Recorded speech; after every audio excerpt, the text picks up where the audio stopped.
नमस्कार। हम इष्टकाल बनाने की प्रक्रिया जान चुके हैं। अब हमें चंद्र स्पष्ट की ओर बढ़ना है और हमें नामकरण, नक्षत्र चरण भी जानना है। तो हम अब भयात सीखेंगे। भयात और भवोग कैसे निकालते हैं। भयात और भवोग। भयात की परिभाषा क्या है, किसे कहते हैं भयात? तो जन्म नक्षत्र के बीते हुए काल को भयात कहते हैं। जो जन्म नक्षत्र होता है, जिसमें जन्म होता है, जिस समय जन्म होता है, वह जन्म नक्षत्र वही वर्तमान नक्षत्र भी होता है, उसे ही जन्म नक्षत्र कहते हैं। तो जितना समय बीता होता है, जो कैलकुलेशन करके आता है जो समय, उसे भयात कहते हैं। तो पहले पंचांग देखते हैं। पंचांग में हमारा जन्म नक्षत्र क्या था, और जो हमने बताया अभी कि हम बीते हुए काल को भयात कहते हैं। जन्म नक्षत्र के बीते हुए काल को भयात कहते हैं। अच्छा, हम कैलकुलेट कर रहे हैं अष्टमी तिथि के सोमवार और सतविषा नक्षत्र 42 घटी और 8 पल। ये हो गया हमारा जन्म नक्षत्र है और यही वर्तमान नक्षत्र है। हमें भयात बनाना है। भयात का सूत्र क्या है? भयात निकालने के लिए 60 घटी में से गत नक्षत्र घटाते हैं और उसमें इष्टकाल जोड़ते हैं, तो हमें गत नक्षत्र हमें भयात प्राप्त हो जाता है। और ये तो हमारा वर्तमान नक्षत्र हो गया। तो गत नक्षत्र क्या होगा? जो बीत गया है।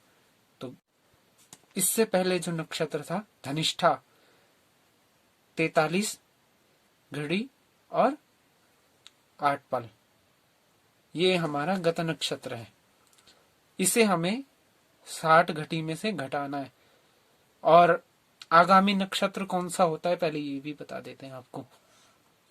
तो ये शतविशाख के बाद जो आगामी नक्षत्र है पूर्व भाद्रपद, ये 42 घटी 35 पल, ये हमारा आगामी नक्षत्र है। परंतु यहाँ इसकी जरूरत तो नहीं पड़ेगी अभी।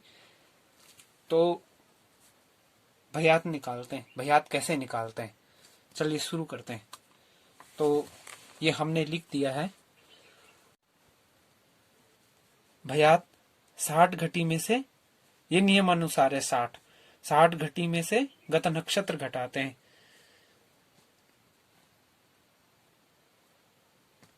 60 घटी में से गत नक्षत्र, हमारा गत नक्षत्र धनिष्ठा था, मैंने पंचांग में बताया आपको। तो गत नक्षत्र घटा देंगे।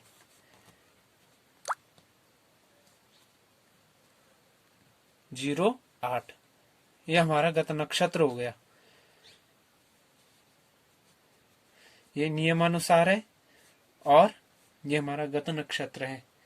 अब घटा देंगे तो 8 घटेगा नहीं, 1 घटी आएगी। ये पल है, ये घटी है। 1 घटी इधर आएगी तो 60 पल हो जाएंगे यहाँ। अब ये 60 हो गया, तो 60 में से 8 घटाएंगे। 60 में से 8 कैसे घटाएंगे? अच्छा, 10 में से 8 गए 2। अच्छा, 5।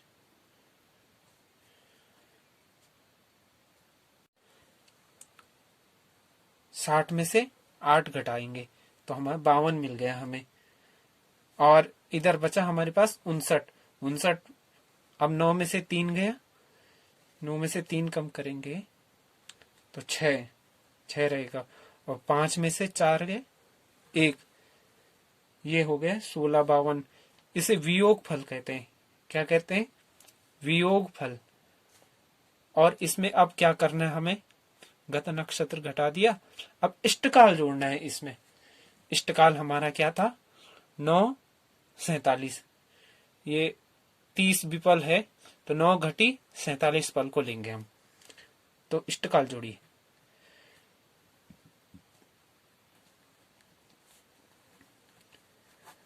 इष्टकाल जोड़ देते हैं।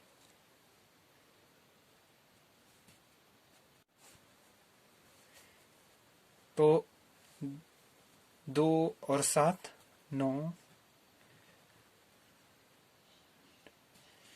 और 5 और 4 9, ये ज्यादा हो जाएगा। 99 नहीं, 60 घटी से ज्यादा नहीं होना चाहिए यहाँ पे। तो हम क्या करेंगे, तो यहाँ से हम 60 पल कम कर देंगे, जो पल आगे घटी 1 घटी बन जाएंगे। तो 60 घटा दीजिए, 99 में से 60 घटाएंगे, 99 से 60 घटाएंगे तो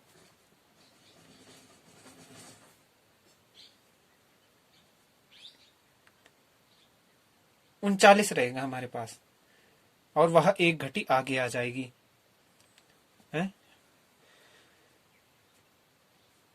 6 और 9 15, 6 और 9 15, और 1 घटी हमारी थी वह भी आ जाएगी इसमें, ये 6 आएगा, 15 और 1 16 हो जाएगा, और 1 घटी और 1 हासिल था 26, ये भयात हो जाएगा हमारा 26, लिख देते हैं आगे 26 39, ये हमें भयात हो गया, भयात मिल गया, भयात इसे कहते हैं भयात। 67 घटी से ज्यादा हो तो तुरंत घटाइए, भयात ज्यादा भी नहीं होना चाहिए, 60 घटी घटा देते, जैसे ही ज्यादा हो तो वह भयात होता है। अच्छा, यहाँ पे अगर ये तो हमारा भयात हो गया, अगर यहाँ पे ये आपको उदाहरण से बता देते कैसे ज्यादा होता, जैसे अगर यहाँ पर ऐसे प्राप्त होता 7006 हो जाता है, तो ऐसे में क्या करेंगे, ये तो ज्यादा हो गया, इतना भयात नहीं होता, तो इसमें से 60 घटी सीधा, अगर ज्यादा हो तो घटा दीजिए आप, तो हमने घटा दिया, जैसे उदाहरण के लिए बता रहे हैं 7 ए, तो ये 10 घटी 6 पल हमें वो भयात प्राप्त हो जाएगा, ये उदाहरण है। यहाँ पर हमें भयात प्राप्त हुआ है 26 और 39, तो इस प्रकार से भयात निकालते हैं। भभोग किसे कहते हैं, तो जन्म नक्षत्र के संपूर्ण मान को भभोग कहते हैं। भभोग कैसे निकालते हैं, तो भभोग निकालने की प्रक्रिया क्या है, तो वहां भी 60 घटी में से गत नक्षत्र घटा देते हैं। तो हमने जैसे यहाँ पर गत नक्षत्र घटाया है, तो भभोग के लिए भी आप ऐसा ही करें। ये 1652 आया है, हम 1652 सीधा यहीं से करते हैं, आप ये नियम पूरा फॉलो कीजिएगा।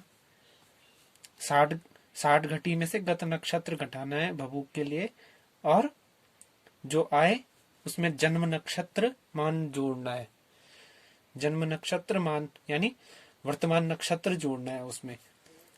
तो हमें ये 1652 मिला है, 1652 मिला है हमें, और इसमें हमने जोड़ा वर्तमान नक्षत्र जोड़ना है, जन्म नक्षत्र मान, यही हमारा जन्म नक्षत्र है, इसे जोड़ना है। तो 42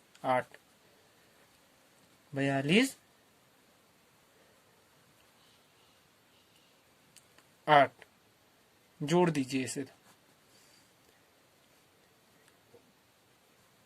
शून्य आ जाएगा, 10 का शून्य 1,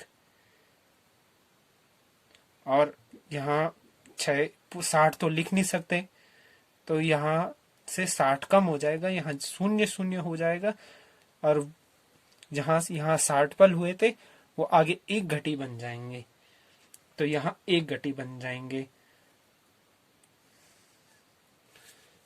तो यहाँ लिख देंगे 6 और 2 7 8 और 1 9 और 4 और 1 5, तो ये हमारा क्या हो जाएगा, ये भभोग हो जाएगा।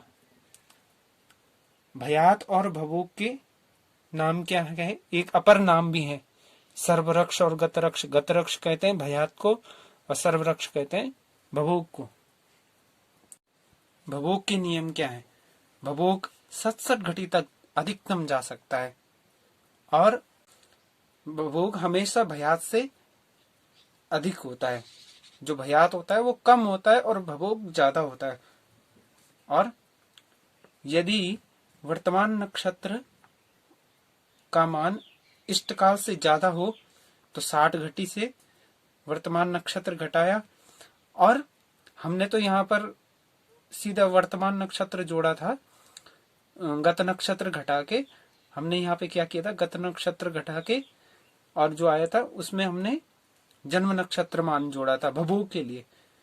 भयात में तो हमने इष्टकाल जोड़ा था, तो भभोग के लिए हमने क्या किया था, जन्म नक्षत्र मान जोड़ा था। परंतु जब वर्तमान नक्षत्र यानी जन्म नक्षत्र मान इष्टकाल से ज्यादा हो तो 60 घटी में से जैसे घटा के उसमें आगामी नक्षत्र मैंने पंचांग में बताया था जो उसके सतबिसा के बाद आएगा, पूर्व भाद्रपद था ना, तो वह अगर ऐसा होता, परंतु यहाँ इष्टकाल से तो कम ही है।